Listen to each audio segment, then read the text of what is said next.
less than 2 miles away from them. This guy's But this was the second as I've called in our area within a short period of time. So it's definitely shocking. And at that point, you know, you don't know why. That's really terrifying. You don't know if the suspect's still there, if they're harming.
All right, good morning.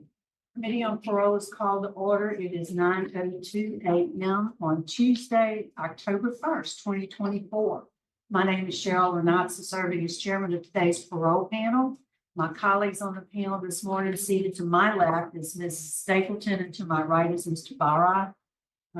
We are at DOC headquarters in Baton Rouge. Would staff here at DOC headquarters please introduce yourself for the record?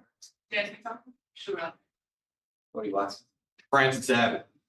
Okay, and we are ready for our first case, and that would be Mr. Parole. Mr. Parole. I'm not sure if I can. There he is. Good morning. We are at David Wade Correctional Center. Good morning, Warden. Would you and your staff please introduce yourself for the record? Good morning. Can you hear us? Yes. Okay. Good morning. Michelle Dozat, Warden. Lieutenant Colonel Elizabeth Savage. Darren Allen, Executive Staff Officer. Catherine Van Winterswijk, Mental Health. Danny Henshaw, classification. Great, thank you. Thanks for accommodating us this morning. Good morning, Mr. Parole. Would you introduce yourself? Tell us your name and your DOC number, sir. Sure, ma'am. Good morning. My name is Elsie Jeffrey Parole. My DOC number is 755-998. Okay, thank you, sir. And let me acknowledge the folks who joined us before we get started. We have here with us in Baton Rouge at DOC headquarters, we have Alicia Parole, Greta Dewey, Shannon Weber, and Valerie Parole. Valerie will be speaking in support, and we'll call on her at the appropriate time to do that. We also have representing the victims by Zoom, Rochelle Guidry, Leon Guidry, Keith Hotard, and Rachel Hotard. Ms. Guidry and Mr. Hotard and Ms. Hotard will all be speaking at the appropriate time. We'll call on them to do so. First, Mr. Parole, I'm going to read some identifying information into the record, ask you to verify it. Then we'd like you to take a moment to tell the panel why you believe we should vote favorably for you today. We'll hear from the warden, those people who indicated they'd like to speak. Then we'll start our parole interview with you. Your case has been assigned to Mr. Barra. He'll take the lead on the interview.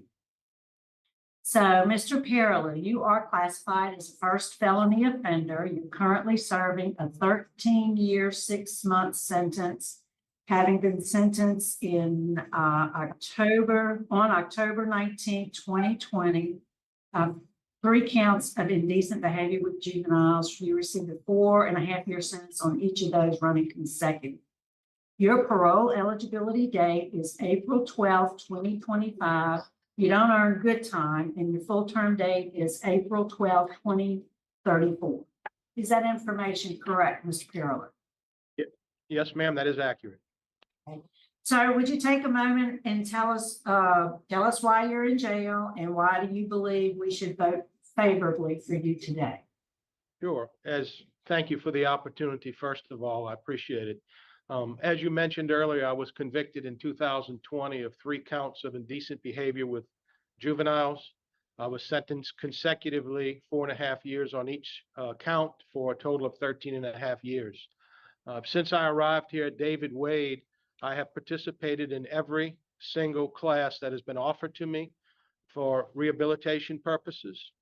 I have attended worship services on a regular basis, continue to do so up through this point in time. I spend most of my time when I'm not working in the laundry, reading or in prayer or conversing with some of my fellow inmates here at the N5 unit at David Wade. I've had a lot of time to reflect on all the things that brought me here to begin with, not just in terms of the case itself and what transpired leading up to my conviction, but also at 57 years old, a lot of things throughout my life. Both the things that I did that were probably considered good and some of the things that would probably be considered mistakes that I've made in my life. And to be fair, I've had my share of mistakes. However, having said all of that, I think inherently my family will attest to the fact that I am indeed a good person. I have a good heart, and I do try to help others when the opportunity arises. That is inclusive of my stay here in David Wade. I've attempted to be a positive influence on my fellow inmates, have tried to keep them in a frame of mind that allows them to not only excel during their time here, but also to look forward to the opportunity to themselves help others. And so I think when push comes to shove, if I'm given the opportunity to get out and be free again, I do intend to be a contributing member to society like I was for most of my life. I do intend to do those things that not only allow me to be a family man again for my children, but also to be a contributing member to society. And to that end, it is my hope to be able to form a nonprofit group that is dedicated to helping innocent people who have been wrongly convicted in prison, as well as those who have been overly sentenced, and to educate people on some of the pitfalls and traps that they could fall in, perhaps, that might lead them to be questioned about some of their conduct as to whether or not it's appropriate or not appropriate. And so I know it's a tall order, and some may consider it a pipe dream, but fortunately, with my background in law, my background as a district court judge, and my background as an assistant district attorney for 15 years in St. John the Baptist Parish, I believe I have the footwork necessary to be able to establish such a nonprofit group. And so I would hope that today you consider my early release and understand that the things that transpired that brought me here to begin with will never occur. I fully intend to completely comply with all the obligations that I'll have in terms of being on parole as a parolee to show that your decision will be meritorious if indeed you grant me that opportunity. So thank you very much. And again, I know your decision is not easy, and I do appreciate it. Yes, sir. Thank you so much. Warden Dozat, can you add anything for us? I'll just add that since he has been at David Wade for the last 4 years, he hasn't received any rule violation reports. So his conduct has been excellent since he's been here. He's completed reentry, living in balance, stress management, victim awareness, and the sex offender treatment program while he's been housed in N5. And then he currently works in the laundry, and he has a good work evaluation from his supervisor. Thank you very much. Okay, now we'd like to hear from those in support. We'd like to hear from Valerie. Valerie, if you'd step up to the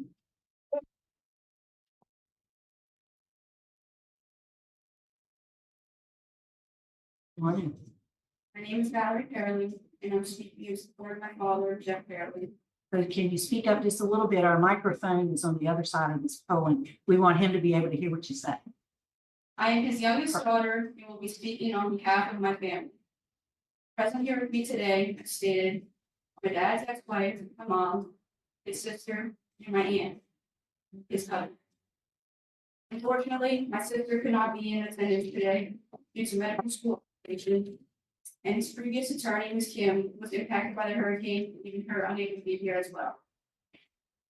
Each of these individuals, including myself and others, are committed to helping my dad reintegrate in society.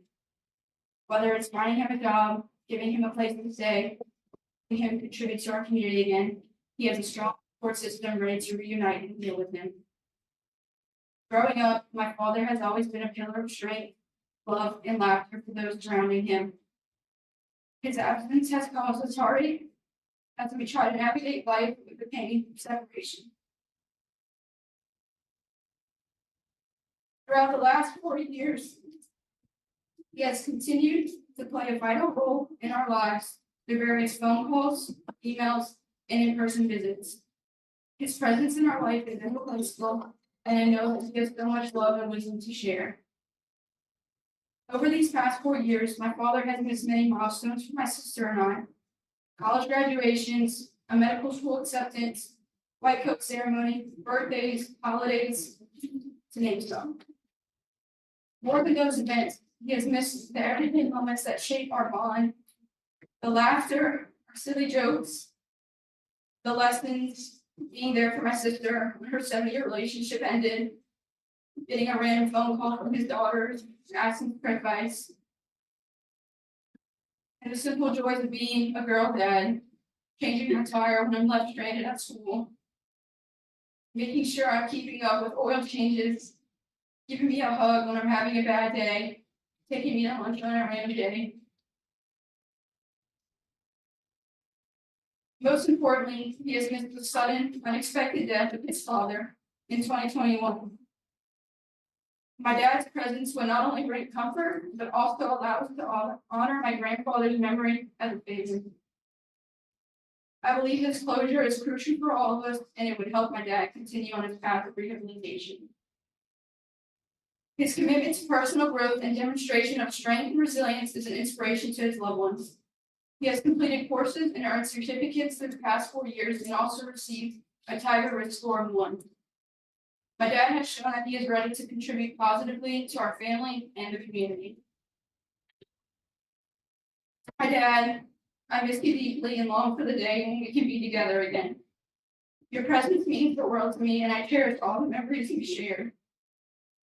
Regardless of what happens today, know that I am here for you, supporting you every step of the way. Thank you so much. To the members of the parole board, I hope you can see the potential for healing and growth that my father represents for our family. Thank you for your time and consideration. Thank you.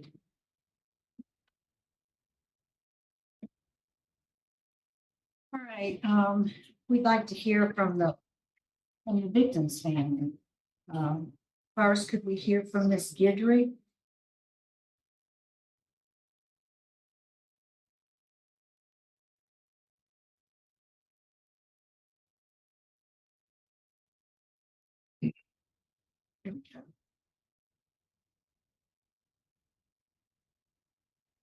Guidry, are you there?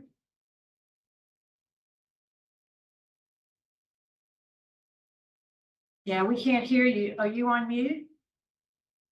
Can you unmute your microphone? Thank you. Someone just unmuted my microphone. Thank you for allowing us to be here today and speak. I first want to say that my heart does go out to Valerie and Dominique. I don't wish to see any child suffer, but I have a child as well, and her name is Anna Guidry, and I'm here to speak for her today. I am not her mother. I am her stepmother. Her mother could not be here because she passed away of cancer. Something that Mr. Jeff Parole knew and used to pray and used her vulnerability to pray on her. I came today with an open heart, hoping to hear from Jeff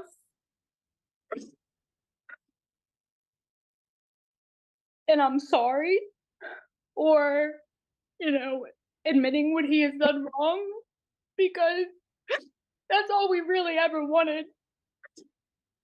But all I hear is speaking of rehabilitation and starting a nonprofit for people who are wrongly accused. God is the main judge here, right? So he knows. You know what you've done. He knows what you've done. We're all sinners and we all have faults. I hope the Holy Spirit touches your heart just so we can all just move on from this and have closure. Just say sorry. Just admit what you have done to our children so that we can all move on, so that your daughters can move on. That is a true testimony of strength. That is the truest testimony of strength, to admit that you have done wrong and then go get help. Get help. When you get out, get help. That's it. That's all we ask. And that's all I have to say. Thank you, Ms. Guidry, for sharing. Appreciate it. I know that was difficult. Now we have the Hotards, and I'll let them decide who's going to speak first. Hi, I'm here. This is Rachel Hotard. Can you hear me? Can. Good morning. Again, I would like to thank you all for this opportunity to speak on our daughter Emily Hotard's behalf. She is at work right now, having to take a break to join along on the YouTube. My husband is here on side of me right here at home. First, I'd just like to say, you know, before all this happened, Jeff Parole was a friend of ours, an acquaintance, somebody that we absolutely trusted our daughter with, to take care of, to protect when, you know, she was with him in his presence, with his daughter that she was friends with. You know, we trusted him completely. We had no reason to not trust him, you know. But then after this incident happened and the trial came, and seeing his actions, hearing the things that happened, we realized how deceitful of a man he really was, and how he, you know, preyed upon our trust of him and our daughter and took advantage of that. And I feel like the same things that he's saying in here right now, you know, speaking of, he's going to make a nonprofit for people wrongly accused, but yet he wants to say he's done his rehabilitation. It's kind of speaking out of both sides of his mouth, where it's either one or the other. You know, I kind of came on with Ms. Guidry in the hopes of maybe we would have had some kind of apology and some kind of admittance to it, but you know, it's not what we're obviously getting here. We're just afraid that he, you know, during the trial was very arrogant, very defiant, and that he did nothing wrong. So our fear is that he gets out and begins to prey upon other people and tries to build that trust again, and ends up kind of doing the same thing to other young girls. Or is he going to still now be in the vicinity of where our girls are? And, you know, that fear of just, you know, those kinds of things coming up again. I just really feel like I need to stress the point that he thinks he did nothing wrong. And he was very convincing and deceitful and conniving. And I just feel like he can't be trusted. I completely feel for his children and the events that dad had to miss for them, and the passing of his dad, all the events, good and bad, but his actions that he did, he chose this for himself and knew if he got caught, there would be consequences, and he brought that on himself. So I on behalf of and myself, we just would like to say that we do oppose him being paroled at this time, and we appreciate you taking the time to listen to our concerns. And does Mr. Hotard wish to speak? He's right here. Yes, ma'am. I'd just like to reiterate the point that he never admitted he was wrong, but then he's saying he's rehabilitated. How can you be rehabilitated if you never have come to terms with what you did was wrong? And then to come out and say he's going to do a nonprofit, for people wrongly convicted and overly sentenced, that's a passive aggressive way of saying that he's not guilty and didn't do anything wrong. And if he truly believes he did nothing wrong, was to protect the community from this never happening again. And my last point to the board is to please consider the impact on releasing him back into the same community where some of his victims still live. And that's it. Thanks for your time. So much so. All right, Mr. Parole, would you answer any questions, Mr. Byron? Sure. Good morning, sir. Good morning. I'm gonna start out by just summarizing a little bit of the case. This is a case of a sitting judge who used a position of power over juvenile friends of his daughter and committed indecent behavior with the juvenile 3 counts while taking them on Florida vacations at his own residence. He was found guilty at a jury trial of all 3 counts and sentenced to serve a total of 13 and a half years at hard. The victims, as you just saw, and family members are opposed to the release. When it comes down to questions, I guess the big question, which is the elephant in the room right now, is were you wrongfully accused and are you still claiming to be innocent right now? I missed the first part of your question, sir. I'm sorry. Would you repeat it? So the first part of it is, were you wrongfully accused and are you still maintaining your innocence today, right now? The answer to that question is emphatically yes. I was wrongfully accused and I am maintaining my innocence as of today. And I still continue to fight for my innocence in the court system. And I will continue to do so. Even if I'm granted parole, I will continue to pursue the avenues that are available for me to prove my innocence and to be fully exonerated. And let me clarify that real quick by saying this. I completely understand the position that the parents of the girls involved in this case are in. I completely understand that. They have been fed information from the Attorney General's office that have convinced them that I am a predator, that I am not. I am not a child predator. I never have been, and I never will be. And I have to say that whether that sways your vote or not today, I am not going to say that I did something that I did not do for the sake of expediently leaving prison. If I did something wrong, I would apologize for it. And to that end, if any conduct that I engaged in, any conduct or anything that I said ever crossed a level of comfort for the parents or for the kids, I am indeed sorry for that. But I did not commit sexual crimes against any of these girls, period.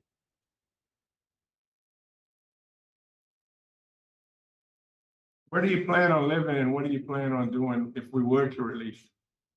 Well, my plan right now is to move in with my sister, whose husband, by the way, is a police officer, has been for over 30 years. I would be living in their residence. He would keep an eye on me just for the sake of protecting the community, if indeed there is a concern within the community that I might do something like this again, according to the statements of the parents.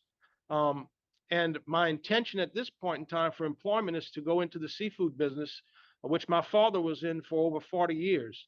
I intend to go into something completely different in terms of what I've done for my entire professional career, but a career that I'm also familiar with due to my dad's involvement in the seafood business for over 30 years. And that would be on the wholesale side of things.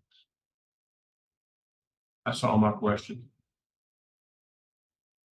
I've got something. Mr. Parole, let me ask you something. Yes, ma'am. The text that you sent the girls, Yes, ma'am. that at first they said that you were, well, they felt like you were like a second father to them. They trust. Correct. So, that was the level of influence that you had over them, which is often seen in these types of cases. It's going to be a father, stepfather, close family member, something like that. So let me ask you, they spoke about the text being weird as to what you would say to them, and you would give heart shapes at the end and different things like that. And then some of the questions that you would ask them, did you send those types of questions with those types of emojis to your own daughters at that same time frame? if we were to compare the text to your own daughters, because they said their own daddies would not have sent them those types of texts, and they wouldn't have ended the text the way you did with hearts and stuff like that. Did you do that with your own Well, daughters? I did with not only with my own daughters, but with my nieces as well. My sister has two children who are older than mine, who were like my first daughters. Okay. The emoji stuff that you're talking about, ma'am, with all due respect, and the little heart symbols, that was a new feature that was on the iPhones around the time that these communications occurred. I was tinkering with those little text message features. I guess that's what you'd call them. I'm not overly tech oriented. However, those heart messages were just that. They were simple ways of saying I love you in a paternal type way, because I did view these girls as family members, just like I did with my own daughters, obviously, as well as my sister's two daughters. I was affectionate and I was kind. And if that offends anyone, then of course I'm sorry for that. That was never my intention. My intention was to show them how important they were to me in a paternal sense, not in some perverted, predatory sense. Well, that's why they had problems with it, because that wasn't paternal, the way those messages came across, because they said their own fathers didn't end their messages the way you did, and then phrased his messages, Papa J loves you, and then end it with these emojis and stuff, thinking of you and smiling, you make me happy, pie with a drawn heart. You are my sunshine. So it wasn't sexual in nature, but for the girls, it was odd. But you were so important in their life, they gave you leeway with that type of stuff. And then when I asked you Well, just ma'am, to do that with your own daughters, you said no, but you did it with your nieces.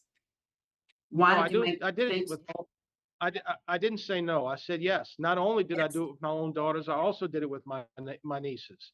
Those Okay, so and let to me ask some you about friends of those as touching. well. Let's get Let into, me let's get into the touching, because you're saying you didn't do anything. So let's get into the touching. You know, like these were young teenagers. And here's some of the stuff that was unusual. If suntan lotion, you insisted on putting it on these young girls. One girl needed some vapor rub. Not accurate. And she said that she just needed some vapor rub, and you did rub it on her chest. Those things are not normal for a grown man to do with anybody other than an infant. So why did you think those things were not crossing the line? Because they did.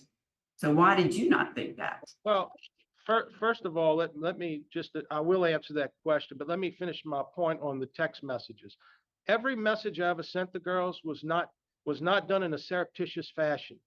Their parents could have seen any of these messages at any time, and if they had an issue with the manner in which I communicated with the girls, they certainly could have told me something.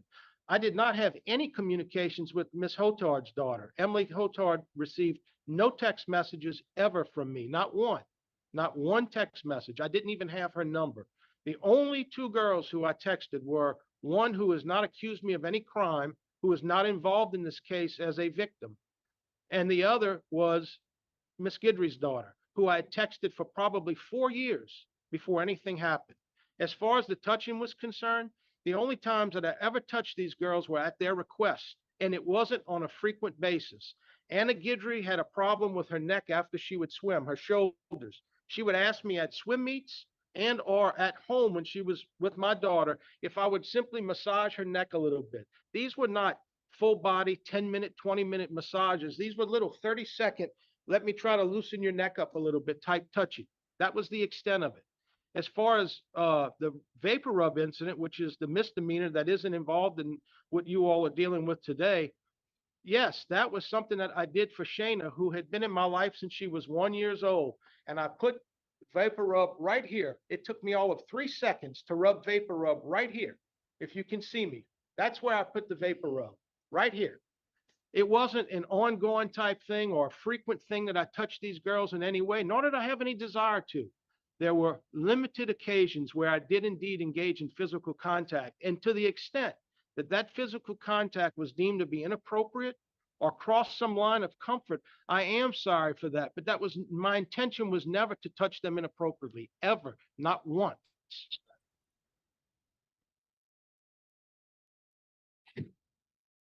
Okay, but do you think these girls all said consecutively, their daddy wouldn't do that? So I guess, I mean, we're just gonna Y'all hear me?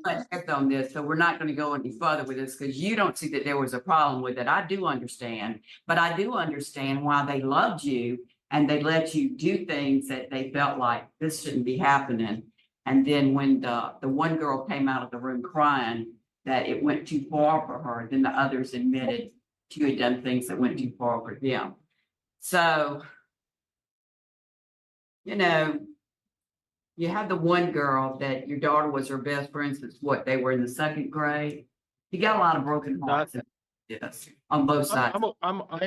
I am aware of that, and I feel horrible about that. I do. These people, as Ms. Hotard said, were friends of mine, generational friends. We're talking about friends of their parents and my parents and their grandparents and my grandparents. We're talking about generational friendships that have been fractured as a result of this. And honestly, I think communication early on could have avoided some of this, and maybe better decision making on my part. But at the time, I did not think about the negative side of physical contact because I didn't intend to touch them inappropriately. So I just want to make sure you all understand. Yes, I totally understand the feedback that the parents are offering here, but I have to make it clear that my intention was never nefarious with these girls. I truly considered them to be like family to me, and everything I ever did for them or did with them was from a familial type standpoint. In hindsight, yes, ma'am, it may very well not have been the best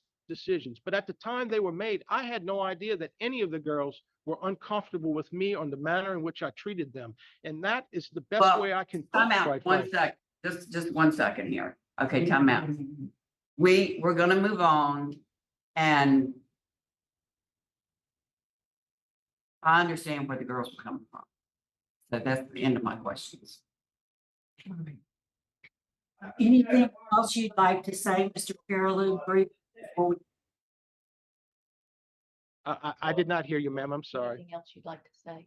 No, other than, again, I appreciate your consideration. I know not only as a longtime attorney, but as a judge, decisions are not easy when they involve these types of situations. But I want to make it perfectly clear before you vote that I never, ever intended to do anything to harm any of these girls or in any way touch them in an inappropriate fashion. The outcome that we see now is not at all what I intended. And I sincerely apologize for that. And again, I thank you for your time. I think the panel's prepared to vote, Mr. Byron. Mr. Parole, you are right. You do bring us to a very tough decision. But obviously the jury didn't believe your side of the story. And so what I'm gonna have to do is I'm gonna have to vote to deny parole today based on the serious nature of the crime and that you only serve 4 years off of the 14-year sentence, which is a fraction in the strong victim opposition. I'll suggest that you keep on doing exactly what you're doing and reapply at your next option after you serve just a little more time, because 4 years off of 13 is really not justice for the jury verdict. Mrs. Stapleton. I concur with Mr. Barra. Mr. Parolu, I also agree that it's insufficient time served based on the jury verdict. I do wish you well. My vote is to deny for those reasons. I do wish you well in your quest to appeal. Good luck to you, sir. Thank you.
Good morning.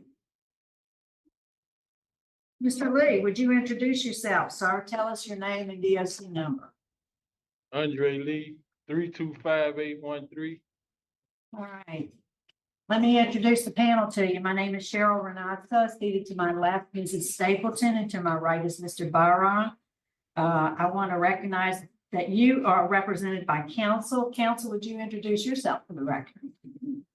Yes, ma'am. Caitlin Newswanger. I'm an attorney with Innocence Project New Orleans. Okay, and let's see, here with us in Baton Rouge, we have Joseph Williams, Terrence Wynn, and Ledrick McKeever. By Zoom, Tarina Diggs, Tanya Robinson, and Nick Kligler. I hope I pronounced that correctly. And for those of you who've indicated, Terrence here will be speaking and Mr. Kligler will be speaking at the appropriate time. We'll ask him to do so. First, Mr. Lee, I'll read some information into the record. Then I'll ask you to take a moment to tell us why you believe we should vote favorably for you today. We'll hear from the warden and from the folks that have indicated they'd like to speak. And at the end, we'd like your attorney to close it out for us before we vote. All right, you ready? Yes, ma'am. All right. So, Mr. Lee, you are classified as a fourth felony offender. You're currently serving a 20-year sentence as a habitual offender for possession with intent to distribute marijuana. Your parole eligibility date is August 31st, 2023, and your good time date is July 13, 2034. Is that correct? Yes, ma'am. And just for the record, I want to note that your original sentence was 40 years. Yes, Is that ma'am. right? You were resentenced in August of 23 to 20 years, which made you immediately parole eligible. Yes, ma'am. Would you tell us, sir, why are you in jail and why do you think we ought to vote favorably for you today? Well, I'm in jail because at the time I was working. My fiance wasn't working, and we had just had a newborn baby, and the bills began to pile up, and I decided to try to sell marijuana to supplement my income, and it just came down to me making a bad decision, and it has changed my life completely. And I take full responsibility for my actions. All right, so why do you think we ought to vote favorably for you? Because I've taken this time to work on myself. Every time I was previously in prison, I feel like I was ready to get out. In fact, most people in prison feel like they're ready to get out. The difference this time is I'm prepared to get out and never come back. Simply being ready isn't enough. I realized I have to have goals and a plan for success in place and be committed to reaching those goals and fulfilling those plans.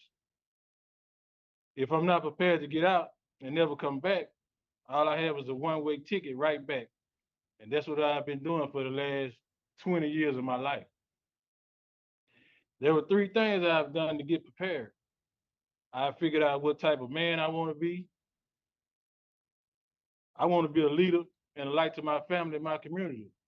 2, I figured out what it is I want to accomplish in life. I want to be a mentor. I want to start my own business. And mainly, I never want to return to prison. 3, I figured out the obstacles I might face and how to deal with them mentally. I have to have goals and plans, and I have to avoid negative thinking and poor decision making. I need to keep my mind on God, goals, and surround myself with good people to hold me accountable to the changes that I'm committed to making. My biggest regret is that I didn't have this understanding earlier in life. The biggest thing that I worked on is my mindset. My mindset has to be set on success and positivity and making myself better. What I put into my mind is what's going to come out of my life. I realize that now. First, I have to achieve mental freedom before I can actually achieve physical freedom. This is the basis of every one of the programs that I've taken. Anger management, living in balance, victim awareness, 12 steps, AA, reentry, etc. They're all based on renewing your mind and building your fortitude, because that is what's going to govern me.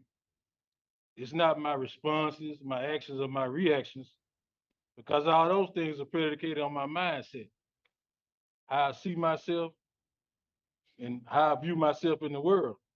I have to believe that I have value. I had to increase my financial knowledge. This was one of my biggest problems. I didn't know how to manage money. I didn't know how to try to live within my means instead of above them. I had to learn how to build my credit up. I had no basic understanding of CDs, IRAs, or stocks, bonds, and I've worked on that for the last 9 years. And I just hope you can give me a chance to prove that I have value and that I can be an asset to the community and the state instead of being a liability that I am right now. Wow, you've given that some thought. I'm glad you came prepared today. We're gonna talk about all that in a minute. First, we're gonna hear from Warden Dozat. Warden? Andre is, he has an excellent conduct record. He has one rule violation, and that was in 2017. And his sanction for that was suspended. He has earned his GED since he's been incarcerated. He's taken several classes. He is very active in AANA, and he's currently in our carpentry program, which he does have about 30 to 45 days before he completes. So I would like to see him complete that if possible. He does have a residence plan, of an approved residence plan to live with his mother in Shreveport, and an employment plan to work at Grizzly Auto. And he has a good work evaluation from his work supervisor. So he's not any problem here at David Wade, and it has progressed very well. Good to hear. Thank you. So we'll hear next from the support, people who want to speak in support. Let's hear from Mr. McClick. No, I don't speak.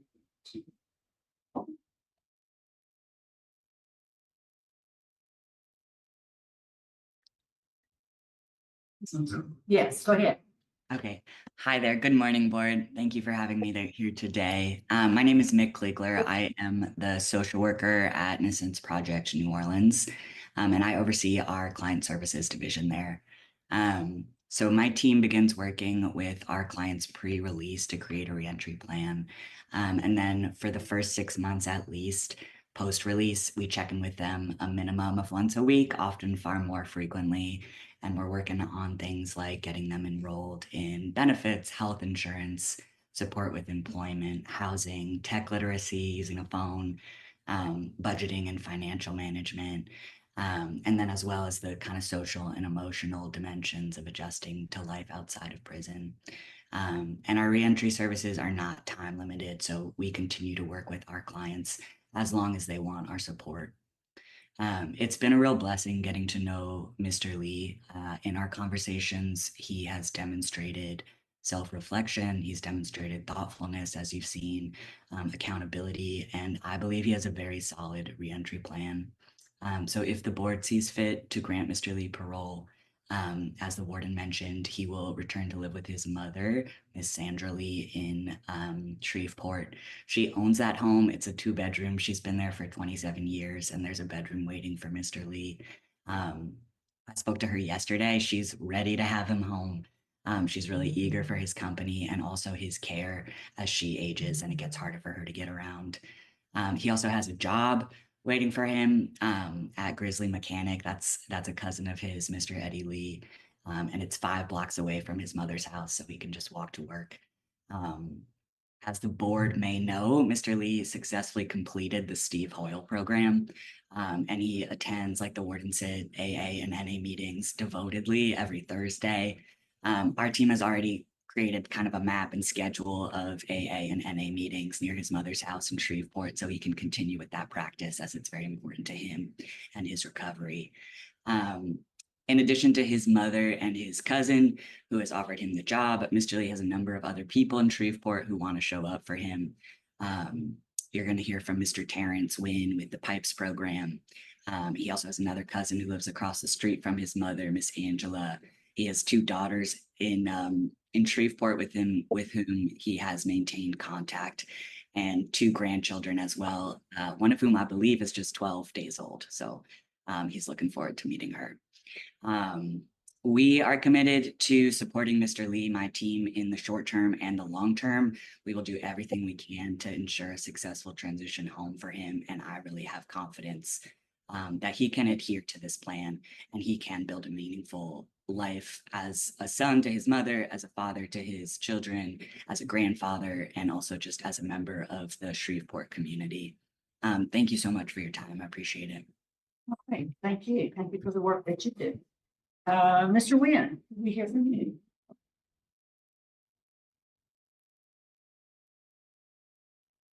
Good morning, and thank y'all for this opportunity. I'm the co-executive director of the organization PIPE. And we're here to say that we support Mr. Lee in anything that he's gonna do, which is gonna be positive. The average person that leaves prison don't have support. If it was a return, it's because of that reason. But we at PIPES, we're gonna support Mr. Lee because we understand Mr. Lee's plight. We understand everything he's been through. And each and every one of the members of our organization, our phones will always be on for them. If they're on for one another. Mr. Lee has proven that he's not only a person, he's a model person. He's a person that other prisoners can look to show that how you make changes. He's come to prison and got his education. He's also on the verge of being a trade. Two things that's constantly needed for anyone that's coming to prison and going to return to society. You need to be educated and you need to have a trade. He has a great reentry plan. And he has people that love him and going to support him. Those are the things that everyone needs to just make it in life, especially when you come home from prison. So, we're gonna support him in any kind of way. Thank you. I got a question for you. Yes, sir. Where y'all located? In Shreveport. Do y'all do anything outside of Shreveport? Yes, sir. Yes, sir. Would it be a possibility for him to have housing outside of Shreveport? I think it's possible. Thank you. All right, thank you. So, Mr. Lee, your case has been assigned to me, so I'll take the lead on the questions, on the interview questions, and then I'll defer to my colleagues for their questions. So, I really liked what you said about your goal and your plans. When I look at your record, I see lots of other arrests. You know, I did mention you're a fourth offender, but you have lots of other arrests for possession with intent to distribute, misdemeanor DWI. Tell us about, and you mentioned briefly, and I think others have too, what is your sobriety plan? My sobriety plan is just to surround myself with supportive people, stay busy in the community, focus on helping other people, and let that be my reward. I look forward to being a mentor. I would like to tell you a story if we have time. As you know, I got re-sentenced from 40 years to 20 years. And when I went back to Caddo, they have a holding area where they house prisoners, and it's called intake. And I've been going to this place for a long time, as you know. And when I went back, I saw something that I'd never saw before. I saw a lot of juveniles in this facility with grown-ups. And that sight touched me. I've dreamed about that sight every night that I go to sleep. seeing kids, babies in this prison with grown-ups. And I know that somebody from my community has to step up and do something about it. I feel like I've been part of the problem because I've neglected that duty of being a father and a leader in the community.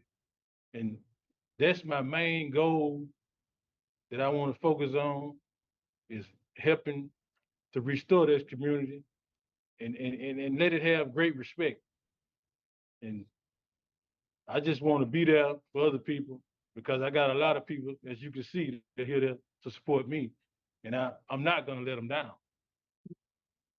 Well, let me just advise you, and you may be aware, but I have to, for the record, we have some opposition also. We have opposition from the judicial officials in Caddo Parish, the district attorney's office, the sheriff's office, Shreveport Police Department, and then the attorney general's office. The attorney general office is opposed based on your habitual offender status, as is the sheriff's office. So you need to be aware of that. I do look back on your record and I see a couple of times when you absconded supervision. Yeah, I believe I absconded once. I was still really a kid, and I had the mind frame that the system was against me. They wasn't there to help me. It was just bad thinking. But I came to realize later that they're actually a resource. And I believe I completed a couple of parole periods satisfactorily, and I just changed my mindset about that. All right, well, I'm gonna defer to my colleagues. First, I want to note, I didn't make a note in my record that in your carpentry class, you're first in your class. Yes, ma'am. Congratulations. And I think I said, my note was that your degree is expected at the end of this month. Yes, ma'am. First, Halloween. Yeah, Yeah. probably about 30 days from now. Mr. Barra has some questions.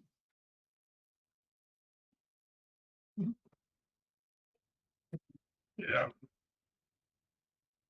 My question, more like a statement.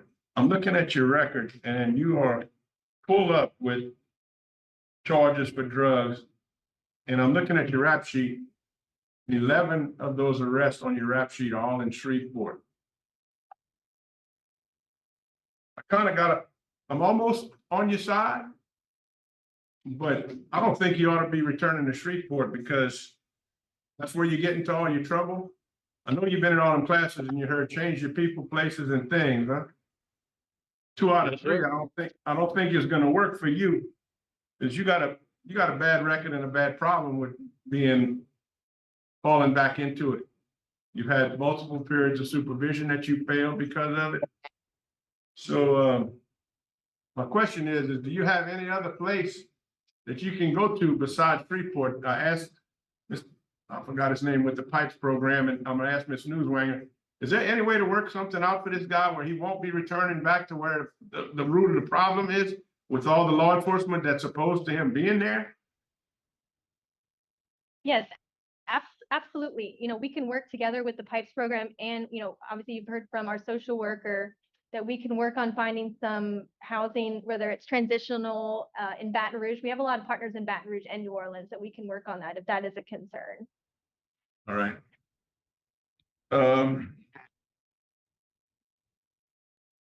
And I see you previously completed Steve Hall in 2007. Yes, sir. You continue to be involved in drugs after that. Tell me something you've learned new that you didn't know before that's going to make this term different. What is it that you learned new besides? I understand the part about the revelation of the juveniles and wanting to, you know, help on that part, but what is the new you's attitude and how you fight it? Because you know, if you go back to Shreveport, your buddies are still going to come back around there, and even when you get out, they're going to be trying to contact. Yeah, I know this, and I've decided I don't have any buddies my family are gonna be my only buddies and people that are positive. If they're not positive, they're not gonna be allowed into my life. But, and I understand that I'm my only enemy. It's my thinking. It's, if anybody has any power over me, it's because I allowed them to. I'm not willing to allow anybody or any more substances to have power over me. I know that I have value and I've gotten a little older. I'm 51 years old now. A lot of those things I just didn't think about anybody else. I only thought about me. And from the perspective of my family, I'm not doing time alone.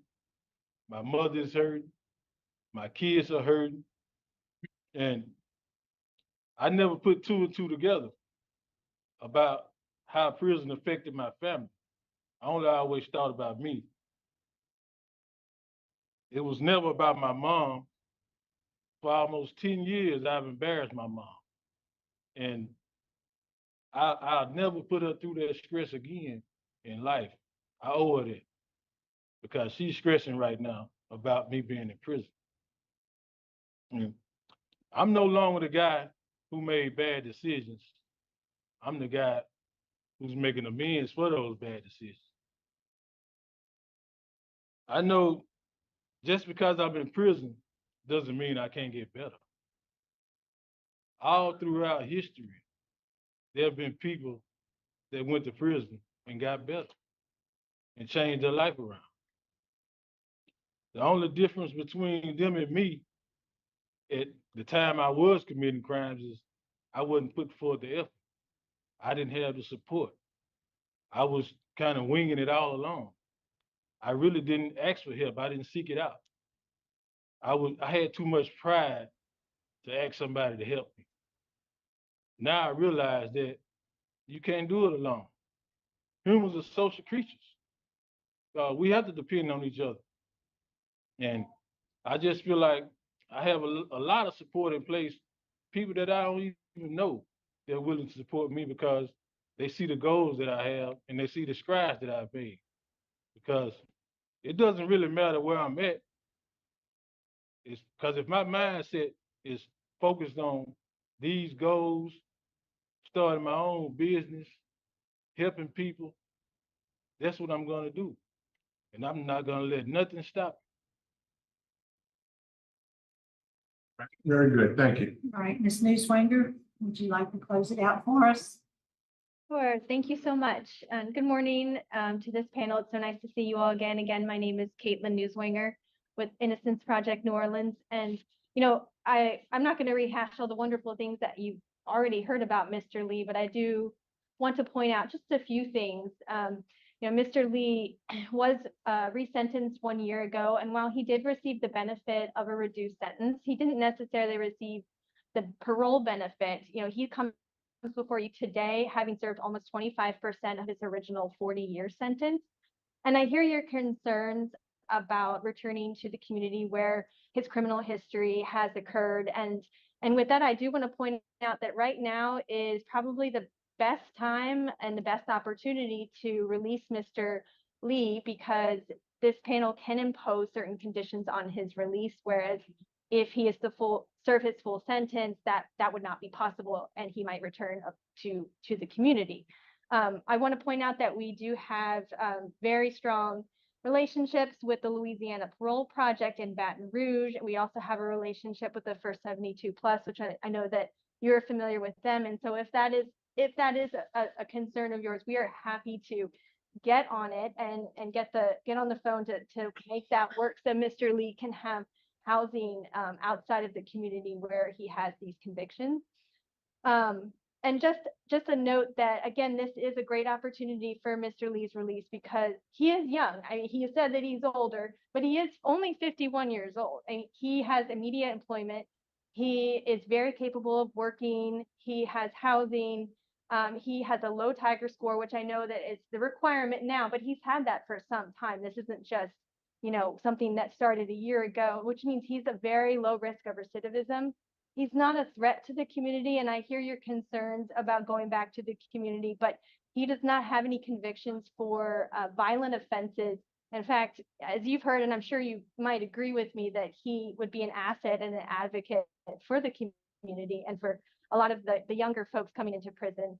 And Mr. Lee has really recognized that he has created victims out of selling drugs and using drugs. And he has recognized, and I know that he hasn't spoken about that as much yet. And if you want to question him about it, I'm sure that you'll hear from him that victim awareness really taught him that he created victims from out of his family and his community. You've heard him talk about his mom and his family, who those are his buddies now. And I hope you'll take note that he's not a violent offender. And so with that, with his strong, employment support, his reentry support, his long-term employment plan, the fact that he is physically and emotionally stable, that you would grant his parole today. And thank you so much. Yep. Yes. All right, Mr. Lee, I'll be voting first. Your case was assigned to me, as you know. I like all the things you said and the plans you've laid in place. I do share Mr. Barra's concern about people, places, and things and returning to the Shreveport community right at first. My vote today, based on your low risk score, the positive remarks by the warden, and really your transition plan would be to grant your parole, but to another suitable approved residence plan outside of the Shreveport area. I would like to add special conditions. You do like to talk a lot, so I do want you to do community service, speaking to at-risk youth. You've already said that's what you want to do, but I will require you to do that at least 3 hours each quarter, and follow whatever the transition plan that's set forth by the Innocence Project. Good luck, Mrs. Stapleton. Thank you. Said. Mr. Barra. I'm gonna concur and vote to grant also, but I'm gonna have the special condition that you spend the first year innocent parole project and follow all recommendations for treatment for the first year. And like she said, stay out of that Shreveport area, because that's where all your trouble happens, and the people down there don't want you there. The law enforcement.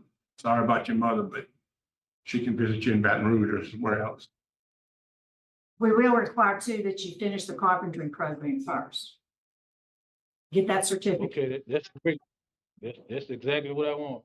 Okay, So your parole has been granted conditionally. good luck. Congratulations. Thank you.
Morning, good morning.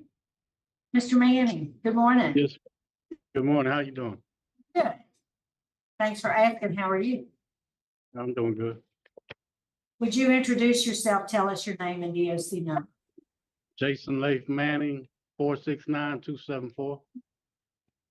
Yes, sir, Mr. Manning. My name is Cheryl Renatza.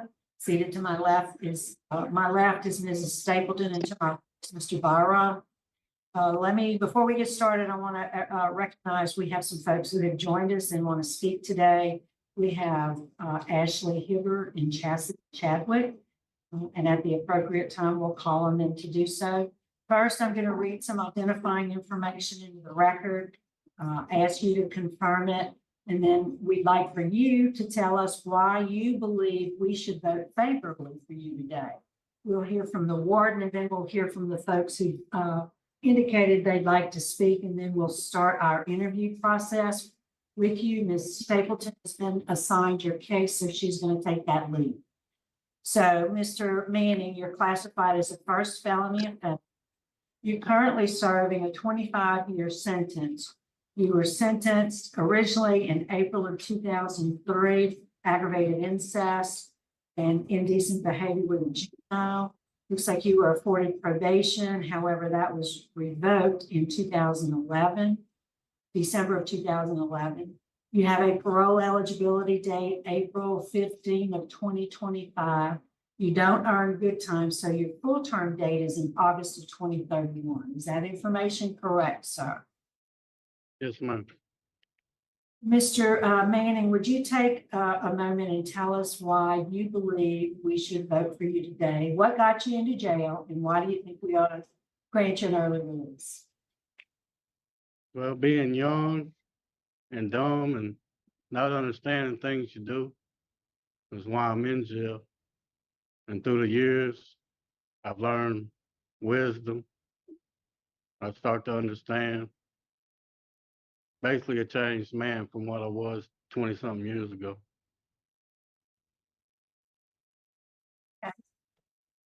All right, Warden Dozak, what can you tell us about Mr. Manning? Well, Jason's been here since 2015. He did get his GED in 2008 at West Carroll facility. He is active in the 12 steps, and he has reentry program. Completed anger management, sex offender program, substance abuse in October of 23, and victims awareness in November of 23.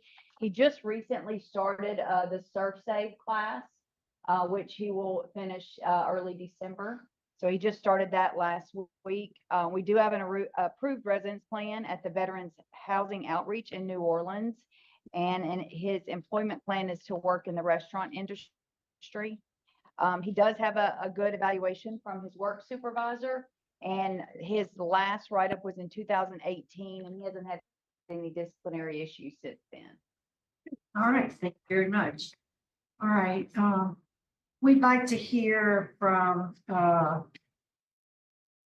those who wish to speak. First, we'd like to hear from, I don't know, are y'all together? No? We're not No, together. ma'am. Okay, let's hear from Ashley Hibbert first. Okay. Yeah. So when asked earlier this morning, what my relationship to Jason was, I froze, and not for the reasons that most would think. My initial thought was I was the victim, of course. That's why I'm here. But y'all already knew that.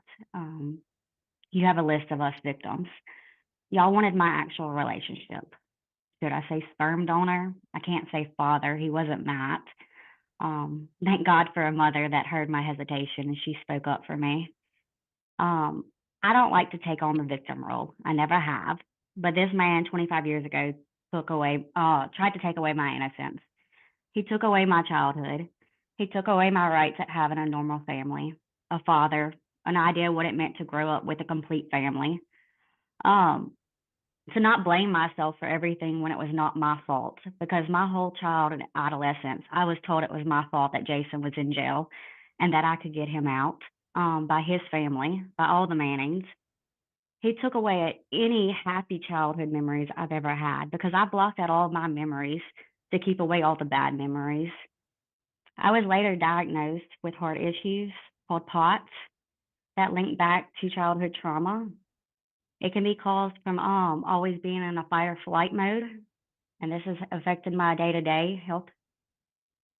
But through all of this, I want y'all to know, and I want Jason to know, that he does not get to choose who I am today and how I get to live my life. I am not that little girl, and I am not a victim. I am a survivor. I'm a warrior, and I want to fight for others that have been in my shoes and prevent them from being in my shoes. And if that means keeping him from getting parole and creating new victims, then I will do everything in my power to do so. And if there's anything that I can help clarify that I've spoke on or the notice that I sent in before, please let me know. Well, Ashley, thank you so much for speaking to us today. I know that takes a lot of courage, and you're a very strong woman. Thank you. We hear from Ms. Chadwick. Yes, ma'am. I mean, as you heard from my daughter, it is still affecting my kids to this day. And the original charge was 3 children.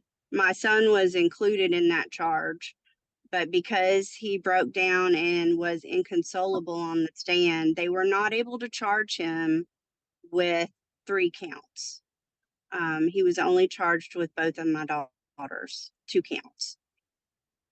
And so all of my kids are still this far out reeling from something that was clearly not their fault. And the fact that he blames or says it was because he was a young person, and this was young and dumb, it doesn't take a smart or an older person to know that you don't hurt children, period. You don't hurt children. And I don't know if, I mean, he was physically abusive with me. And I always thought that that would stop with me. I didn't realize that it would flow over into my children, but this is who he is as a person. This is substantially him as a person. The only reason that he is in there and doing quote unquote well is because he's in a controlled environment where he cannot hurt other people. And for that, I am thankful. But by letting him out, you're giving him an opportunity to hurt more people. Not my kids. My kids are grown and they are working through their issues. Even to this day, they are still in counseling. But I mean, there's other children that don't deserve this either. So wherever he goes, I mean, this is pathologically who he is. You know, he doesn't understand the difference between right and wrong, and you don't hurt kids, period. It doesn't matter if you're young and dumb. I mean, I've never met anybody who didn't draw the line. You don't touch kids. And I really strongly request and pray that you consider this and do not let this man out for parole. My kids are serving a life sentence, and they will for the rest of their lives as they try to, you know, continue to battle this. I mean, it affects them day to day, even today, in their relationships. So if they're not getting a break, I don't think he should either. Yes, ma'am. Thank you. We appreciate you taking the time to speak with us this morning. All right, Mr. Manning, would you answer any questions Ms. Stapleton has for you, please, sir? Good morning, Mr. Manning. Tell me about the classes that you've taken, so we can go ahead and talk about that for a second, and then we'll talk about crime. What classes have you completed? The phase 4 sex offender class, Okay, 12 steps. I'm a member of AANA, Huh? anger management, and a couple other classes. Yeah, I see here victim awareness. Tell me something about, tell me about the sex offender treatment class. I mean, after taking that, do you see anything about it that makes you understand what your daughters and according to your ex-wife, son went through? Oh, yes, ma'am. I learned a lot in it. I liked assault cycle and sexual contents that teaches of the laws, caddis over him. What? But I'm yeah, it sorry. teaches. I Something, learned victim awareness is where I learned most of the stuff about what happened to the children, what they okay, went through. all right. And what did the sexual offender class teach you about how this happened and what you did?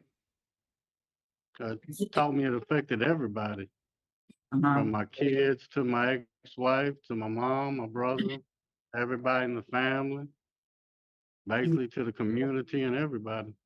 What specifically, what about the watching pornography with the children? Let's start there. Yes, ma'am. It was I know it was wrong now. You know, it was wrong now. And then another thing, you said you were young and dumb. How old were you when this was involving a 7-year-old and a 9-year-old? I don't know how your son was. 2001. So how old were you? 26, 25. Not that young and dumb, maybe, not that young. So you're 26, 25 versus a 7-year-old and a 9-year-old. Was your son your victim also, like your wife said? He was 8 years old, and no, ma'am, he wasn't there. He wasn't your They victim? proved that in court. No, Well, I ma'am. know it goes He on was in a court. victim. He was a victim because they was his sisters, but Yeah, but you're saying you didn't do anything with him. He didn't have to watch any pornographic movies and you didn't touch him inappropriately. Is that what you're saying? no, ma'am. I didn't do anything. What I was basically doing was trying to show my daughters about if somebody did try to molest them or did try to touch them. Are And you what to kidding do. me? Oh, really? You're gonna tell me that you would put pornographic movies on a TV for children to watch to say, don't let this happen to you, when parents don't even want children to listen to curse words on TV. When they So acted you like they didn't understand where you got understand what I was charged. telling them, Huh? when they acted like that they didn't understand what I told them, yes, ma'am, I did. Well, that's when parents say this, don't let them touch you in places where your swimsuit's not at. Or if it makes you feel bad, you come to a daddy and daddy's gonna take care of it. That's the kind of training children get. That's a poor excuse for what you did. What about the touching? The actual touching, were you teaching them then that this is the kind of stuff you don't want to have done to you? Yes, ma'am. I Oh, was my. showing them where it was proven in court that they had their clothes on. I mean, I was the dad that stayed with them. I And so, was so Mr. Mom. there's where we go So, with this, that you were their father, the man that yes, they ma'am. trust.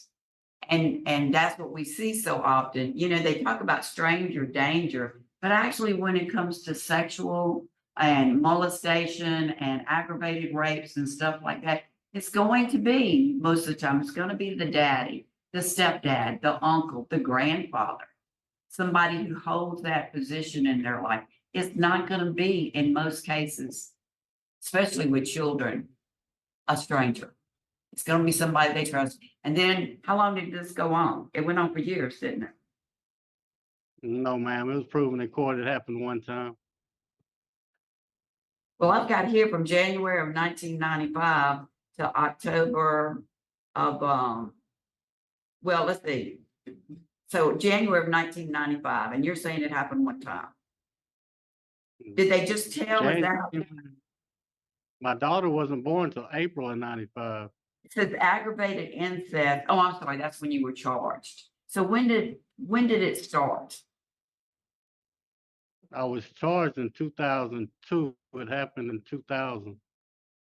It happened in 2000? Yes, ma'am. I was an at-home dad. I stayed with the kids 24/7 for a whole year.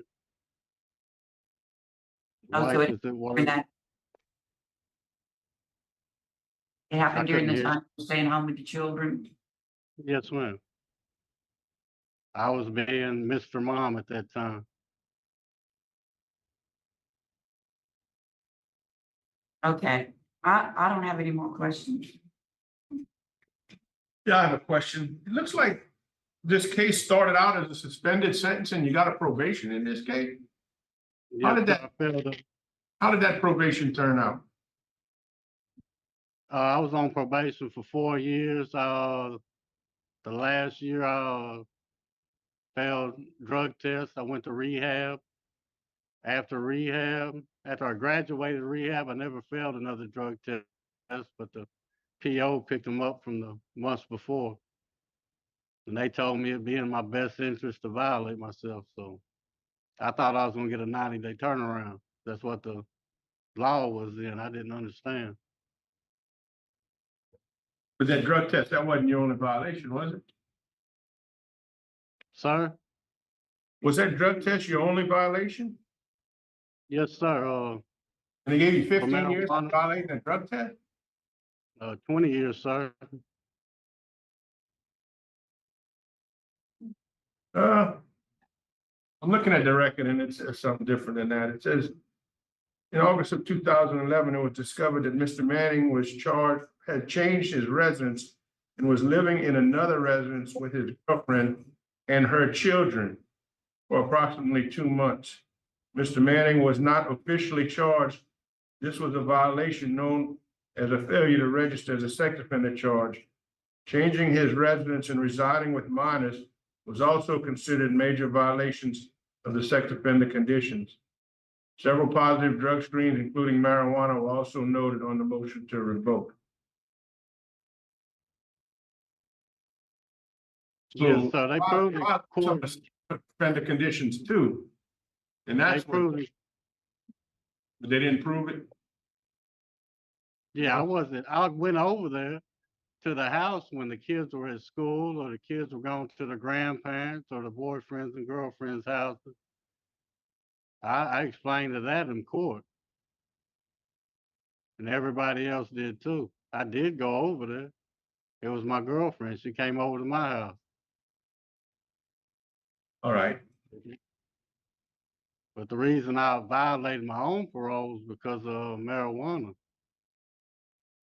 All right. That's all. Thank you. All right, Mr. Manning, anything you want to say to us to close it out?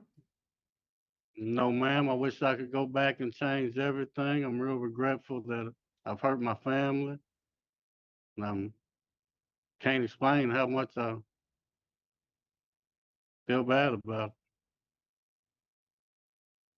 Here, I want to tell you, you did get your GED since you've been incarcerated. Congratulations on that. I know that's Yes, ma'am. achievement for you. I think we're ready to vote. I'll be voting first. I listened very carefully to what Ashley and Ms. Chadwick had to say. I've read the record. I've looked at what the record says, your reason for the judge revoked your probation. Today, sir, my vote's going to be to deny your parole for those reasons. Yes, ma'am. I agree with Mrs. Renanza. Strong opposition that we heard, and I agree with Mr. Byron. I concur with both of my colleagues for the same reasons. All right, good luck to you, Mr. Manning. Thank you.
All right, Mr. Turk, good morning, sir.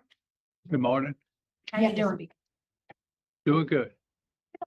Why don't you introduce yourself to the parole panel? Tell us your name and your DOC number. Name is Stanley Turk, DOC number 257873. Okay, sorry. And we do it a little different. I know you had a parole hearing back in 21. So let me just explain to you how today will go. I'm going to read the information to the record, ask you to confirm it. Then we're going to ask you to take a minute or two and tell us why you believe we ought to consider you or grant you an early release today. We do have, for the record, we just acknowledge that we have the Victims Assistance Coordinator from Natchitoches, Ms. Alice Artisan, who's here and wants to speak.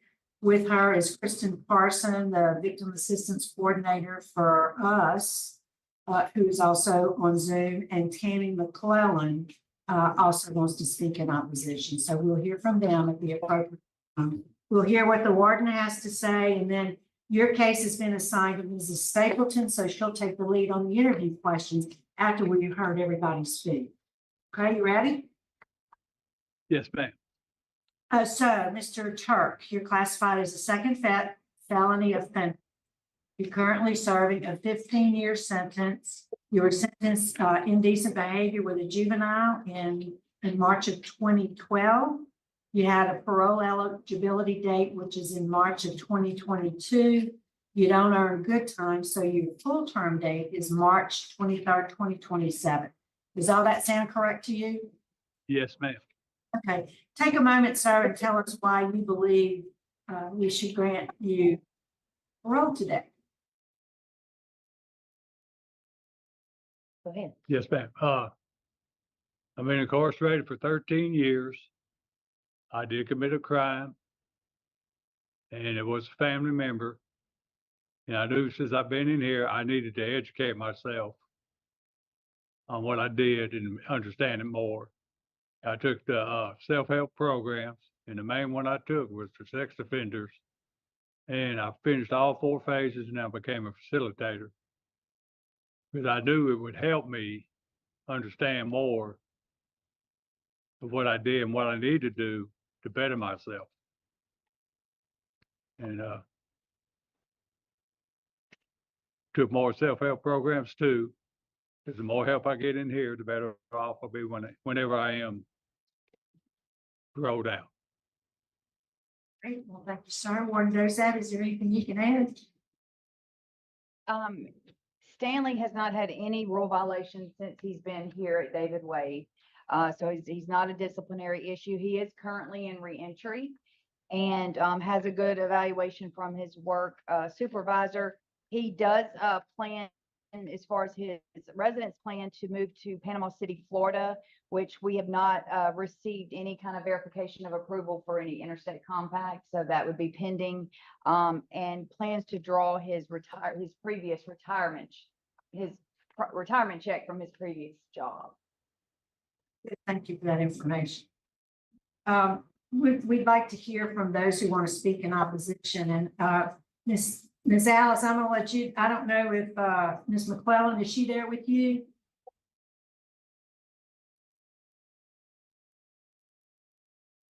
Yeah, y'all are still on mute. So Ms. McClellan, go ahead and tell us what you'd like us to know. Hi, my name is Tammy. I am Brittany's mom, the victim in this case. Stan was married to my mom for most of my juvenile and adult life up until my mother's passing in 2013. Stan was considered to be a member of our family. My daughter called him Pawpaw. He took my daughter. The abuse began while my husband was fighting cancer. So I have a husband who's fighting to stay with his daughter, and I have my mom's husband who is abusing my daughter, taking away her innocence, her trust, her faith in people. Brittany told, because she was scared that he would, since she was out of town for a month, that he would abuse her little sister or her little cousin. And that was something she couldn't deal with. time goes on, Stan is convicted. He takes a plea bargain that we agreed to. My understanding at the time was that he was going to make my daughter take the stand. And my daughter was not strong enough for that. She had already had this horrific event happen from the age of 5 to the age of 12. Think about it, that's her whole childhood. When most kids are playing ball and laughing and having fun and learning to be a person, this person who's supposed to be a grandfather is abusing her. She took a class at her Catholic school that she was attending, and that's how she figured out what was wrong. Protecting God's children. I will forever be grateful to the Catholic Church for that, because my daughter figured out that this grandfather was hurting her and he was wrong, but he made her believe it was her fault. She caused this. Can't tell us how, but she did. He goes away. Brittany starts getting her confidence back. I have a 24-year-old daughter who dedicates her life to helping other people. She is a nurse. She is fulfilling that dream. Her dream was also to go back to school in August. We had to put that on hold because this came up. So once again, this person is disrupting her life. My daughter's 24 years old. She's never had a boyfriend. She's never had any type of romantic relationship. And why?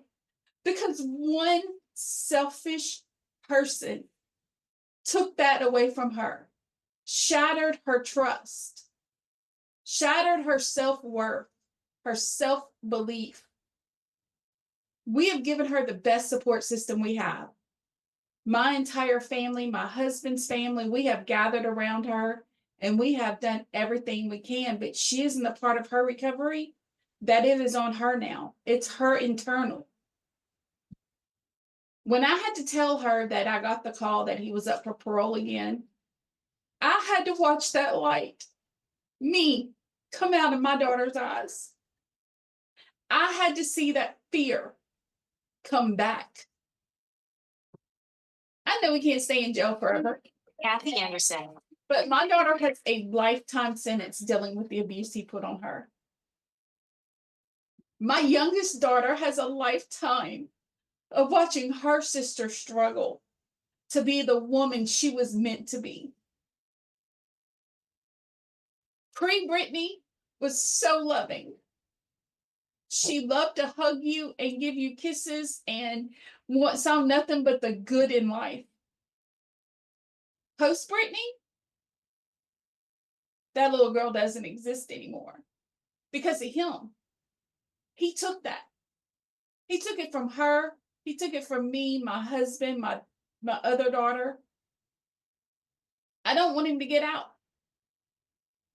In his last parole hearing, he said that he made his daughter jack him off. Guess what? It wasn't me. He can't even remember who his victims are. I can tell you what I do remember, thanks to suppressed memories, and my brother had to confirm it for me. I woke up. I was sleeping in the living room. I woke up to something wet on my toes. I kicked. I didn't know what it was. It was him sucking on my toes. I didn't know what that was. I didn't understand it, so I had to ask my mom. I never knew there was such a thing as a foot fetish. It's just because he was drunk. I look like my mom. My daughter didn't. Did he do that to my daughter? I don't know. He can't remember how many victims he actually has in this world. I know my daughter is one. And I am begging you to give her the extra time. Make him stay into his maxed out date. Give her that to continue to heal. I believe she deserves it. I believe she deserves to get that next degree. She deserves to be able to work more, to maybe one day have a boyfriend.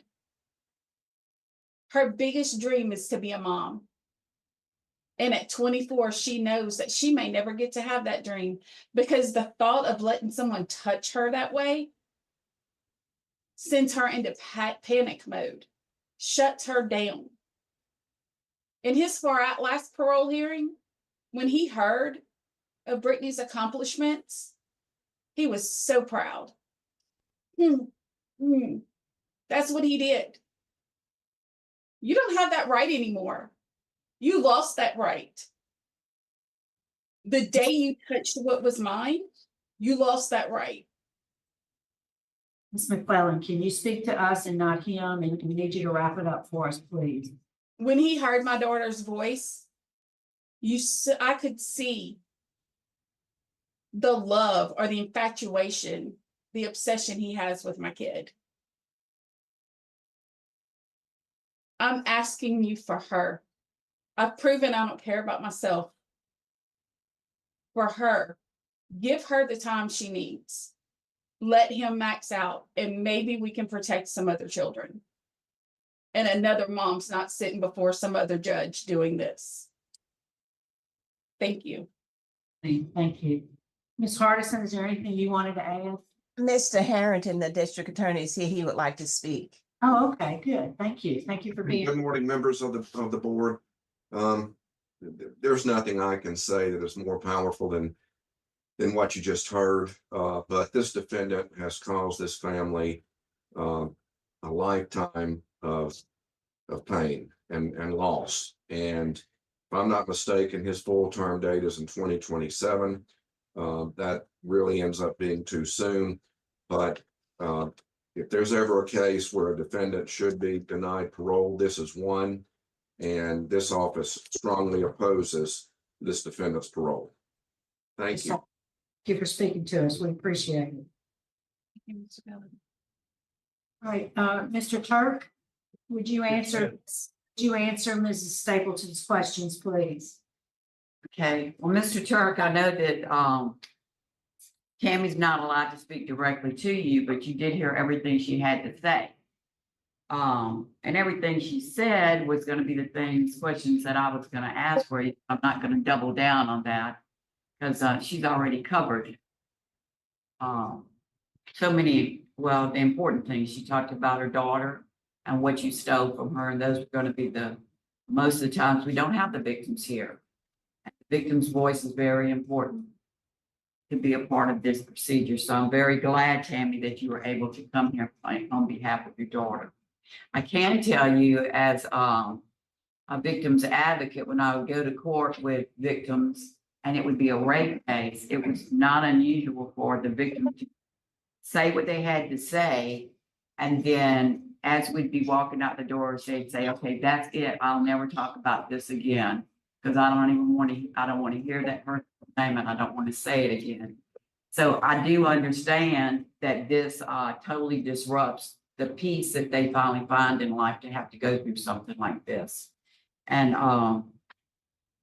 Brittany sounds like a wonderful young lady, and I hope that she will continue on the path that she's at.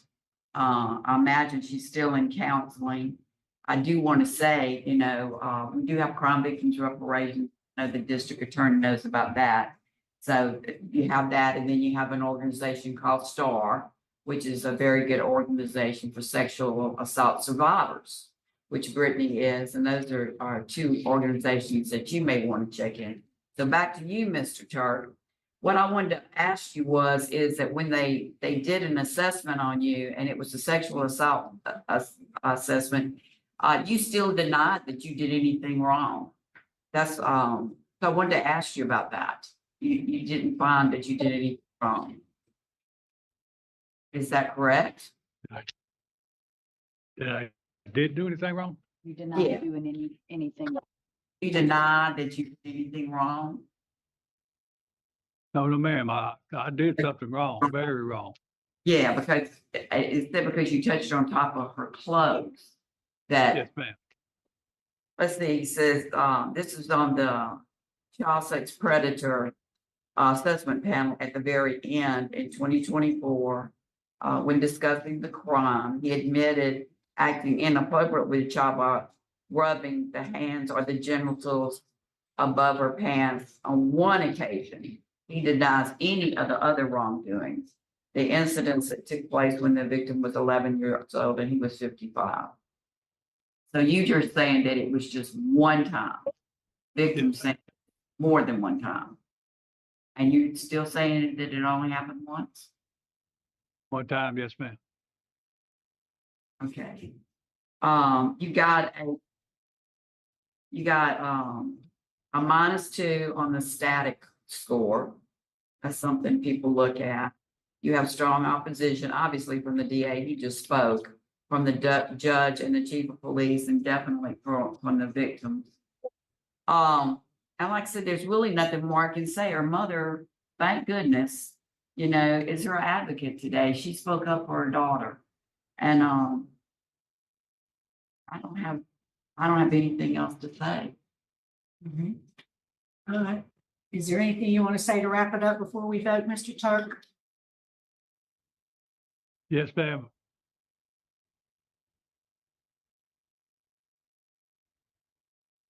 I truly regret all the pain and suffering that I caused, not only the victim, but the victim's family too. I can't take back what I did. I'm sorry it ever happened. And I understand where the mother's coming from. Thank you, sir. I appreciate those remarks. I think we are prepared to vote. Mrs. Stapleton? Okay, at this time, Mr. Turk, I'm gonna vote to deny. And you know, strong victim opposition, strong law enforcement opposition. And that's my reasoning. Mr. Byron? I concur for the same reasons. And Mr. Turk, I do, based on the opposition that's been expressed here today and in the record, my vote today is to deny. You do have an outdate in the not too distant future, so use your time well there so you can prepare for that date. Good luck to you, sir. Yes, ma'am.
Good morning, Mr. Milton. Would you introduce yourself? Tell us your name and DOC number. I'm Charles E. Milton Jr. My DOC number is 718-701. All right, Mr. Milton, my name is Cheryl Renatza. This is Mrs. Stapleton to my left, Mr. Barra to my right. We are your parole panel this morning. You've been through this process before in 2021, so I'm just gonna dive right in and we'll get started. Mr. Milton, you're classified as a first felony offender. You're currently serving a 20-year sentence, sentenced in January of 2017 for molestation of a juvenile. Your parole eligibility date was May 24 of 2022. Full term date is September 27, 2035. As I said, you were denied in October of 21 because of victim opposition and law enforcement opposition is what I noted.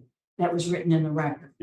So before we get started on our interview process, Mr. Milton, why don't you tell us why you think we should vote favorably for you today? Well, I think I've come a long way since I've been here. I've taken the classes. I've realized what a godless life can get you, and I'm a prime example of that. I'm no longer godless. I'm very much with the Lord at this point, and I believe that gives me a solid lead on living a decent life, a good life outside these walls. All right, Warden Dozat, what can you tell us about Mr. Milton? Mr. Milton has only had one rule violation report. That was not long after he got here in 2017 for Rule 15, which was malingering at the time. He did get his GED here at David Wade in 2019. He is currently enrolled in reentry. I do want to note for the record that there was I think a misprint on when he began the sex offender treatment. That was actually in 2020. So he was able to complete all of the 4 phases. His residence plan is to go live with his sister in Virginia, but we do not have that approved through an interstate compact as of yet. And he does plan to work in the retail industry. So he continues to do well with no rule violation reports at this time at Wade. Great, thank you. So, Mr. Milton, your case has been assigned to me. So, how long have you been in jail for this offense? I was arrested in 2015. So since 2015, I've been in jail the whole time. 8 years, 9 years? Yes, ma'am, 9 years. So you've served 9 years of your 20 years. Yes, ma'am. How old are you? I'm sorry. How old are you? Oh, I'm sorry. I'm 60 years old. And as I read the record, the abuse of the victims occurred in that summer in 2015. Yes, ma'am. So you would have been 52? Yes, ma'am. Your original charge was aggravated rape, 2 counts of aggravated rape and 2 counts of no, you pled. You entered a plea agreement and pled guilty to counts of the molestation. Yes. Yes, ma'am. I don't really want to go into the details of what happened to these children. I do know there were 2 victims, 10 and 14 years old, and this all happened in response to a Craigslist ad and so on and so forth. What I will say is I want to acknowledge, as Warden Dozat said, that you did complete the sex offender treatment. You've done anger management. You did victim awareness and living in balance. Tell us what you got out of the victim awareness. Tell the panel how do you believe your actions affected those victims? In a very negative way, my actions affected those victims. I can't tell you what I go through every day thinking about what I did and how wrong that was of me to even go there. I mean, even think it. I know that my actions have a definite reaction on everybody around me, whether it's good or bad. I just have to make sure that my actions are good for the sake of everybody around me.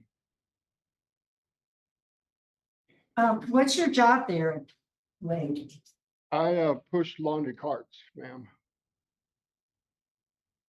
Are you enrolled in reentry? I think she said, or you? Yes, ma'am. I'm in the classes I started about a month ago, Mhm. 3 weeks ago. Congratulations on your GED. And I do, when I look at your criminal history, I do see some prior arrests for misdemeanor battery. That was Nile Price. There is opposition to your Yes, early ma'am. release, as I'm sure you were advised at your previous hearing, the district attorney, Washita Parish Sheriff's Office, Monroe Police Department, as well as West Monroe. I don't have any other particular questions of you. As you said, as I mentioned, I don't want to go into the details of what happened. I'll defer to my colleagues if they have any questions. No? Any questions? I don't have a question, and I understand where Mr. Knox is coming from, but this wasn't a minor thing, this Craigslist deal. I mean, it made the newspaper, right? And it was a group of men with a bunch of little boys and teenagers. So, I'm not gonna go into the details either.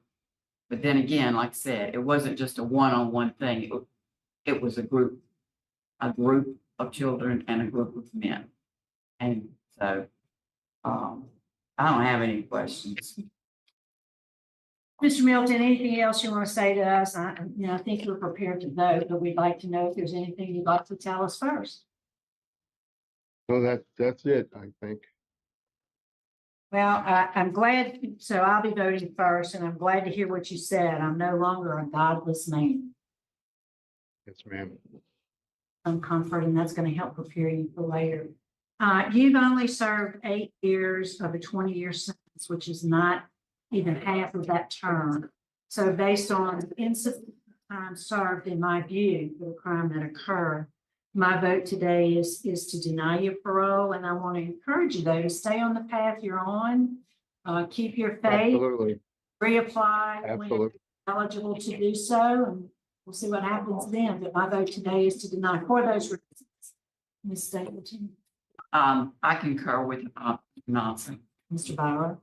And I vote to deny based on the serious and violent nature of the crimes against multiple victims, the strong law enforcement opposition, and the strong victim opposition. Good luck. All right, Mr. Milton, your parole's been denied. Stay the course. Good luck to you. Thank you. We're going to adjourn. It's 11:05. Thank you so much. Thank you. You have a good day.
All right, we have one more item to discuss this morning, and that is a matter that Mr. Abbott will present to us. Good morning, board. Coming before you today to address a reconsideration that was filed under seal. We received it on August 29th, 2024, and it was filed timely in accordance with board rules. As you all know, the available reasons for a reconsideration are misconduct by a committee member, a significant procedural error, or new evidence that was not available at the initial hearing. Having reviewed everything that was available to the board that day, watching reviewing the hearing and audio and video, and reviewing board policy dealing with parole decisions, applications for rehearing, and requests for reconsideration. I do believe that a procedural error may have occurred, and this matter is before you today. Okay, well, I'm going to call for the vote, and a yes vote means that you will grant the reconsideration request, will schedule another hearing, and the no vote would be you don't want to grant the reconsideration request. So Mrs. Statement, yes, Mr. Parole. Yes. And I too vote yes, so it's a unanimous vote. We will grant another hearing. And thank y'all for y'all's consideration today. And that concludes our business.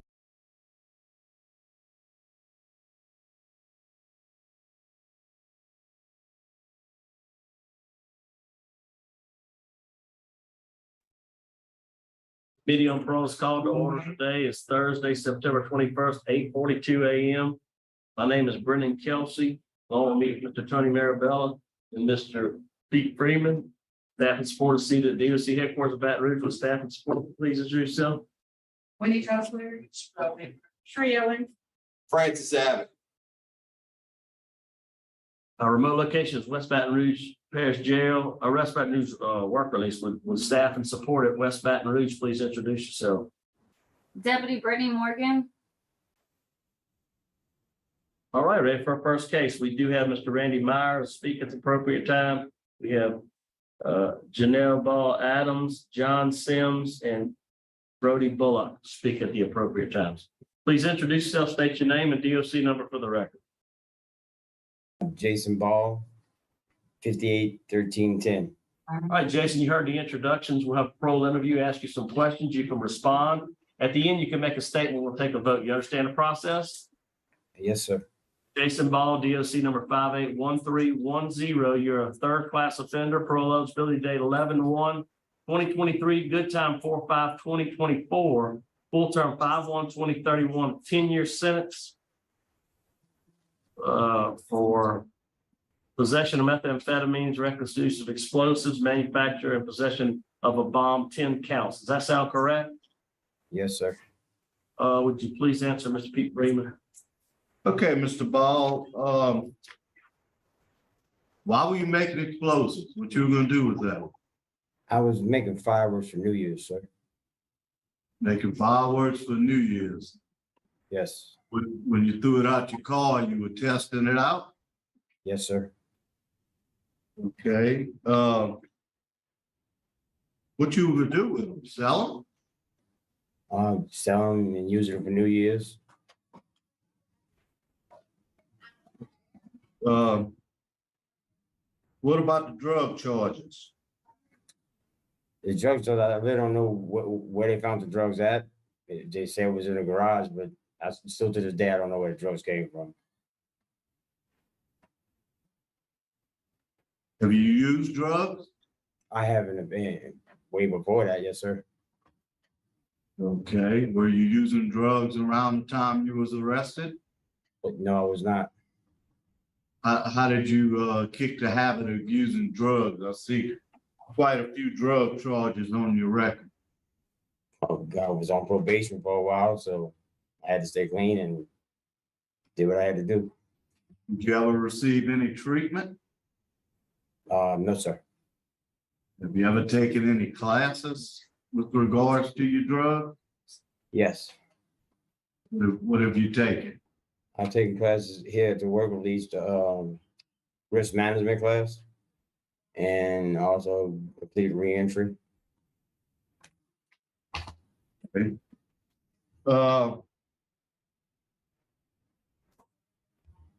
like I say, your criminal record is mostly drugs. How long have you been at the work release? Almost 2.5 years, I believe, sir. How much money you got saved up? 36,000. Wow, good, very good.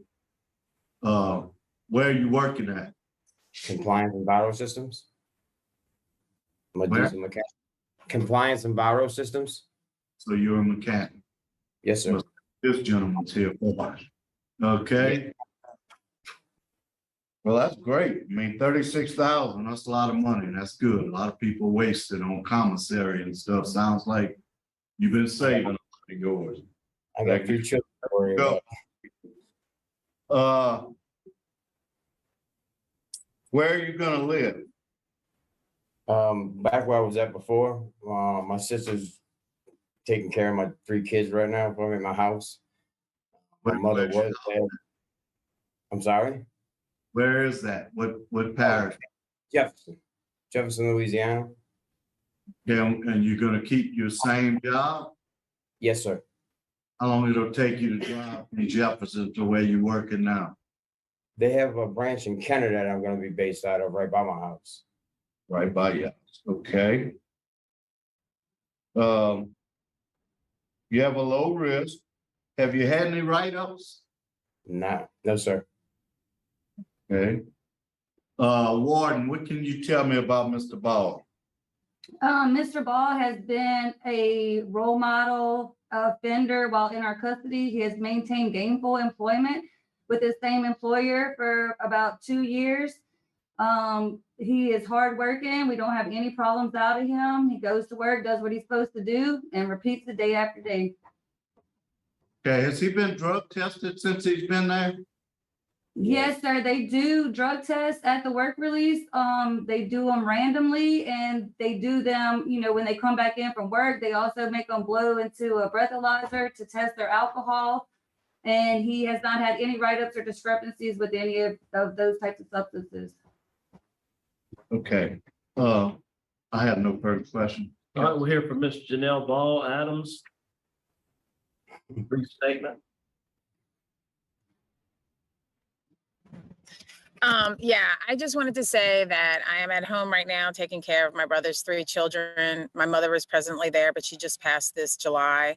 Financially, it's very difficult, and he is the breadwinner in the house. So I'm a teacher, so I'm trying to take care of things. It would be really great for him to be home to help out and to be with his kids who really need him in their teenage years. Right, thank you. Mr. John Sims.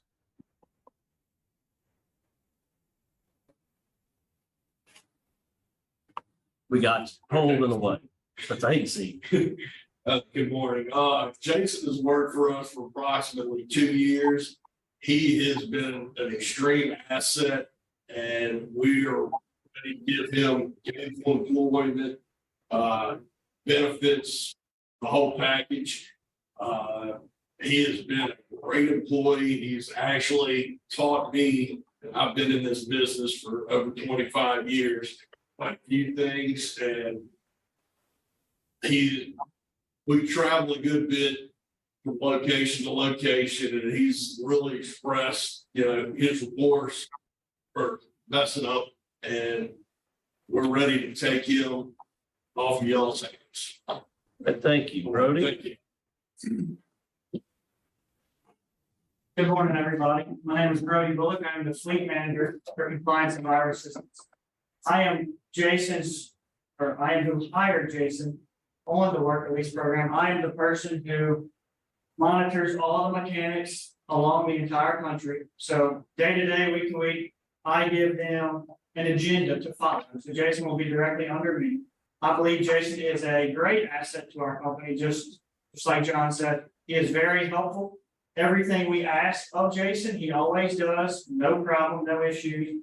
And I believe that he will be a great employee. Okay, he'll be working in Kenner or somewhere in Louisiana. He's not going to be leaving. He doesn't stay. He's not going to be leaving out of He state. will never, he won't leave out of state. He'll be all in the southeast region of Louisiana. All right, thank you. Thank you. All right, Mr. Randy Meyer, would you like to make a statement, Mr. Randy? Yes, sir. Randy Meyer, Assistant DA, Jefferson Parish. My only concerns, it sounds like Mr. Ball's doing pretty good.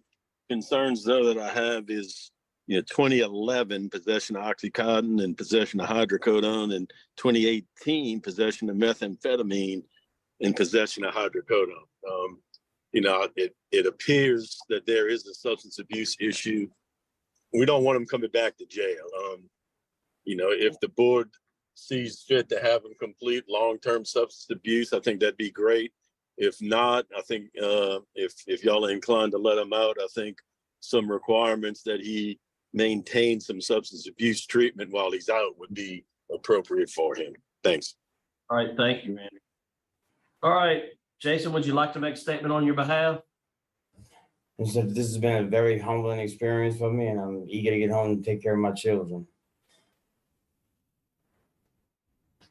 All right. I mean, I'll do whatever treatments or whatever I got to do if that's what it takes, We want you to be better. I don't know if that's necessarily the right attitude. That's what it takes. You need help. It's going to be a battle. You're going to be. I know you clean now and you feel good, but you're going to get back out. You have all those stresses and all those things that you dealt with before. I mean, and that's great. You have two people that support you here and give you a great job, and those are all great. But you can have. I mean, I have kids. I have grandkids. Let stress come with. That's called life. And so it's where you go after that. So we want to make sure that you are, we don't want to see you again. We want you to be done. Sure, I understand, but like I said, this has been a very, very humbling experience for me, believe me. Okay. Panel prepared to vote. Mr. Freeman? Will y'all work with him around his meetings and stuff? Absolutely. And, we also will be drug testing him regularly. He will be at our drug testing pool as an employee, so. But I guess he'll have to get drug tested with parole and us. That's correct. Double trouble. Correct. Okay. Okay. Mr. Ball, I agree. I think you got it. You got a lot going for you, but you have a lot going against you. You hadn't had much treatment. No inpatient treatment, not a lot of classes concerning drugs. But you are needed at home, and sounds like you're a great employee. So what I'm gonna do is I'm gonna grant your parole with the stipulation that you attend 4 AA meetings a week. Okay, that get yourself a sponsor. I also want you to go by the New Orleans Day Reporting Center. Okay. It's in New Orleans. And your officer will tell you where it's located. And I want you to get an evaluation. I'm not sure. There may be one in Jefferson. I'm not sure. Okay. Closest day reporting center is, I want you to go and get an evaluation. Good luck. Thank you. All right, Mr. Marabella. My vote would be the same for the same reasons. And I vote to grant your parole for the same reason stated in AA 4 times a week, and that you can get those anywhere in the afternoons. You have the opportunity to do that anywhere, and you need to report to the Day Reporting Center. It might be in Jefferson. There's one in New Orleans, and I'm sure your work folks will help you with that. I know that the parole officer will. So you understand stipulations? Yes, sir. Three votes to grant your parole has been granted. Good luck to you. And we'll adjourn 8:54. Good job. Congratulations. Thank you.